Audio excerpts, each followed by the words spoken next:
सारे ब्रजवासियों को भगवान ने वैकुंठ का दर्शन कराया। आज भगवान ने यमुना के तट पर खड़े होकर सुंदर सी बांसुरी बजाई। क्यों बजाई? क्योंकि आज बांसुरी जगत के लोगों के लिए बजी। आज भगवान संसार के लोगों के लिए, हम जैसे पापियों के लिए आज बांसुरी बजाकर प्रभु हम सबको बुला रहे हैं, आओ मेरी शरण में, मामेकम शरणम व्रज, आओ। संगीत बहुत जरूरी है जीवन में, पता है? श्याम सुंदर के हाथ में बांसुरी है। कभी परेशान हो जाओ तो सुंदर सा संगीत सुन लो, कथा सुनो, भजन सुनो, ये मन को शांत करते हैं। मन की उथल पुथल, मन की चिंताएं समाप्त होती, इसलिए भजन सुनो, कथाएं सुनो। बांसुरी, पहले के लोग संगीत से बड़ा प्रेम करते थे। संगीत का मतलब ये नहीं कि आप संगीत से पैसे कमाएं। संगीत, पहले जो विद्याएं थीं वो विद्याएं स्वांतः सुखाय के लिए थी, अपने आनंद के लिए, अपने आनंद के लिए विद्याएं थी। आजकल विद्या का मतलब व्यापार हो गया है। हर विद्या का व्यापार है। आजकल स्कूल क्या है? स्कूल में क्या मिलता है? विद्या। स्कूल एक व्यापार हो गया विद्या का। क्या हो गया है? स्कूल क्या है? बोलो मेरी माँ, व्यापार है। जबकि विद्या, भगवान श्री कृष्ण बांसुरी बजाते हैं अपने आनंद के लिए, शंकर जी डमरू बजाते हैं अपने आनंद के लिए, नारद जी वीणा बजाते हैं अपने आनंद के लिए, वीणा बजाए और श्रीमन्नारायण श्रीमन्नारायण का कीर्तन। मीराबाई घुंघरू बांधती हैं पांव में और पग घुंघरू बांध मीरा नाची रे। लोग कहें वो तो भई रे बबरिया, सास कहे कुल नासी रे, पग घुंघरू बांध मीरा नाची रे। तो अपने आनंद के लिए वो नाचती थी।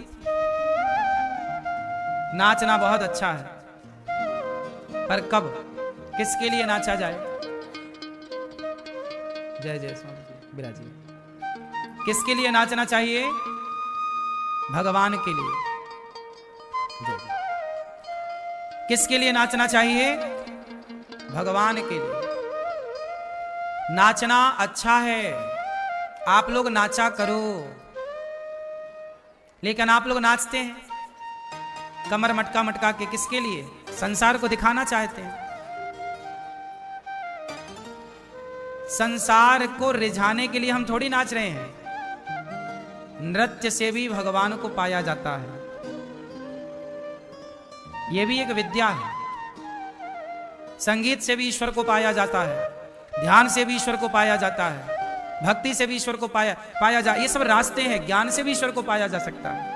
सब रास्ते, ज्ञान का रास्ता है, भक्ति का रास्ता है, योग का रास्ता है, कर्म का रास्ता है, संगीत का रास्ता है ना? अनेक रास्ते हैं। सेवा का रास्ता है। कोई, सबने अलग अलग रास्ते अपनाए हैं। कोई समर्पण का रास्ता अपनाता है तो कोई प्रेम का रास्ता अपनाता है। गोपियों ने कौन सा रास्ता अपनाया? प्रेम का। कौन सा रास्ता? प्रेम का। अर्जुन ने कौन सा रास्ता अपनाया? समर्पण का। अर्जुन ने समर्पित कर दिया, गाड़ी आप चलाओ, अब जहां ले जाना चाहो ले जाओ। अर्जुन ने समर्पण का रास्ता अपनाया। द्रौपदी ने भी समर्पण का रास्ता अपनाया, समर्पित कर दिया, अब जाए लाज तुम्हारी हम नहीं जानते, बचाओ चाहे। विभीषण ने भी समर्पण का रास्ता अपना, समर्पण कर दिया, आत्मसमर्पण। सुग्रीव ने भी समर्पण का रास्ता अपनाया। रावण ने शत्रुता का रास्ता अपनाया। मीराबाई नाचती हैं, नाच नाच के रिझाती हैं गिरधर गोपाल को। नारद जी भी वीणा बजा बजा के कीर्तन करते हैं। हनुमान जी भी खरताल लेकर के, हनुमान जी भी कीर्तन करते हैं, खरताल लेके नाचते हैं हनुमान जी भी। इसलिए नाचना बहुत अच्छा है। पर जगत को हमने अपने आप को ईश्वर को दे दिया, तो अब हम अपने आप को आपको कैसे दें ये बताओ? फिर किसी देने लायक बच्चे हम।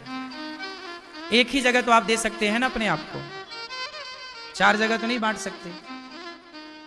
इसलिए एक था दिल मिल गया वो श्याम से, अब कहीं दिल को लगाने की हमें फुर्सत नहीं। भगवान ने बांसुरी बजाई, गोपियां आई, सारा काम धाम छोड़ छोड़ कर भगवान ने गोपियों को कहा आओ। स्वागतम वो महाभागा प्रियम किं करवाणि वः ब्रजस्या नामयं कच्चिद ब्रूता गमन कारणम। सबका स्वागत किया, आओ। गोपियां बोली प्रभु हम आ गए आपके पास। भगवान बोले क्यों आई हो, जाओ अपने घर। गोपियां बोली हम सब छोड़ के आपके पास आए हैं, हम आपको छोड़ के नहीं जाएंगे। भगवान बोले देखो देवियों, परिवार को नहीं छोड़ना चाहिए। पति पत्नी रिश्ते नाते ना छोड़ो। ना छोड़ो का मतलब है ऐसे ही छोड़ो जैसे मैंने अभी पूर्व में कहा, रहो साथ में पर छोड़ करके ही रहो। छोड़े बराबर है। अच्छा एक बात बताओ, एक छोटी सी बात बताओ, ये दास अनिरुद्ध मैं चाय नहीं पीता। अभी मैं एक सवाल करूंगा, पूरी बात सुनना, फिर एक सवाल करूंगा, उत्तर देना। ये दास अनिरुद्ध आप सबका जो ये बेटा भाई दास है, मैं ये दास अनिरुद्ध चाय नहीं पीता, लेकिन महीने 4 महीने 6 महीने या साल भर में किसी के घर यदि जाना हुआ और उसने प्रेम से कहा महाराज जी एक थोड़ा सा चाय ले लीजिए, या कोई साधु के चले जाएं, साधु संत भी चाय के बड़े प्रेमी हैं कुछ संत, ले भैया प्रसाद लो चाय, तो मैं कभी कभी आप लोगों के प्रेम में चाय पी लेता हूं। अब ये बताओ कि मैं चाय पीता हूं कि नहीं पीता। मैं चाय नहीं पीता, पर 6 महीने 1 साल ऐसे अंतराल में कभी कभी कोई पिलाए प्रेम से, कभी माँ ही कह दे बेटा अन्नू बेटा अच्छी बनी है चाय आज पी लो, चलो माँ ने कहा पी लो, कभी 6 महीने साल में। अब बताओ कि मैं चाय पीता हूं कि नहीं, बोलो। इसका मतलब यह है मैं चाय नहीं पीता, पर कोई पिलाए तो आप, मैं चाय पीता हूं जब कभी 6 महीने में, तो मुझे उस चाय में कोई स्वाद नहीं आता। ना पीऊं तो भी बराबर और पी लूं तो भी, ना मुझे पी के प्रसन्नता है ना तो ना पी के कोई दुख है। मतलब मेरा कोई भी अटैचमेंट चाय से, चाहे मिले और चाहे ना मिले, ऐसे ही रहो संसार में, सबके पास रहो, लेकिन किसी से अटैचमेंट ना रखो। मिले तो ठीक, नहीं मिले तो प्रसन्न। आप हर हाल में खुश रहो। मिल जाएगी तो पी लेंगे चाय, नहीं मिलेगी उसके बिना हमारा कुछ नहीं बिगड़ रहा। आदी नहीं हूं मैं किसी चीज का। जैसे आप लोग आदी हो जाते हैं, चाय ना मिले तो जम्हाई आ रही है, मन नहीं लग रहा है ना, ऐसी विचारधारा मेरी बिल्कुल। मैंने ये शरीर देख रहे हो, ये शरीर को मैंने अपने कंट्रोल में रखा है। अनिरुद्धाचार्य का शरीर तू अपने हिसाब से मत चल, जैसे मैं चलाऊंगा तुझे वैसे चलना पड़ेगा।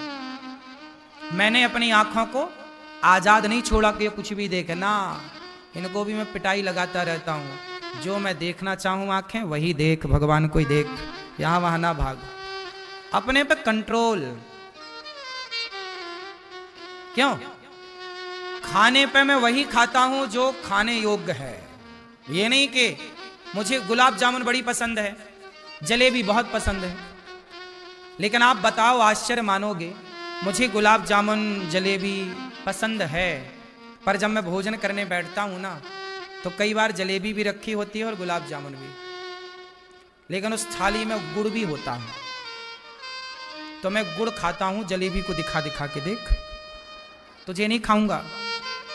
ए गुलाब जामुन तुझे नहीं खाऊंगा, तुझे खाऊंगा ना तो मुझे बीमार बना सकता है। गुड़ खाएंगे, गुड़ बीमार नहीं करता। हमें पसंद है, इसका मतलब ये थोड़ी कि हम पसंद का खा खा के मर जाएं, बीमार पड़े डॉक्टरों के यहाँ घूमते रहें। पसंद का मतलब ये नहीं कि मेरी पसंद मेरे कंट्रोल से बाहर चली जाए। मेरी पसंद है, फिर भी मेरी पसंद मेरे हिसाब से चलेगी।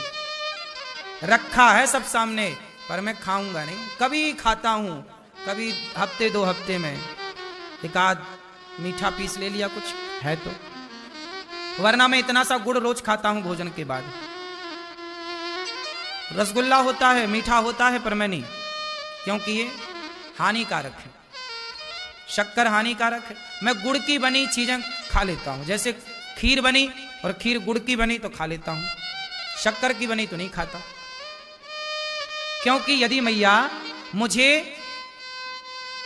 10-10 घंटे बैठना पड़ता है, देखो 3 घंटे में यहां बैठा भी कथा में, इसके बाद अभी ऊपर जाके कथा 6 बजे पूरी होगी, तुरंत आप देखना यहां से मैं ऊपर जाके बैठ जाऊंगा आपसे मिलने के लिए, 7 बजे तक वहां बैठा रहूंगा, फिर आ जाऊंगा 7 बजे प्रश्नोत्तरी में 1 घंटा या 1.5 घंटा यहां बैठा रहूंगा, 10 बज जाते हैं, 9 बज जाते हैं, और सवेरे से 8 बजे 9 बजे से फिर आके मिलने के लिए बैठ जाता हूं।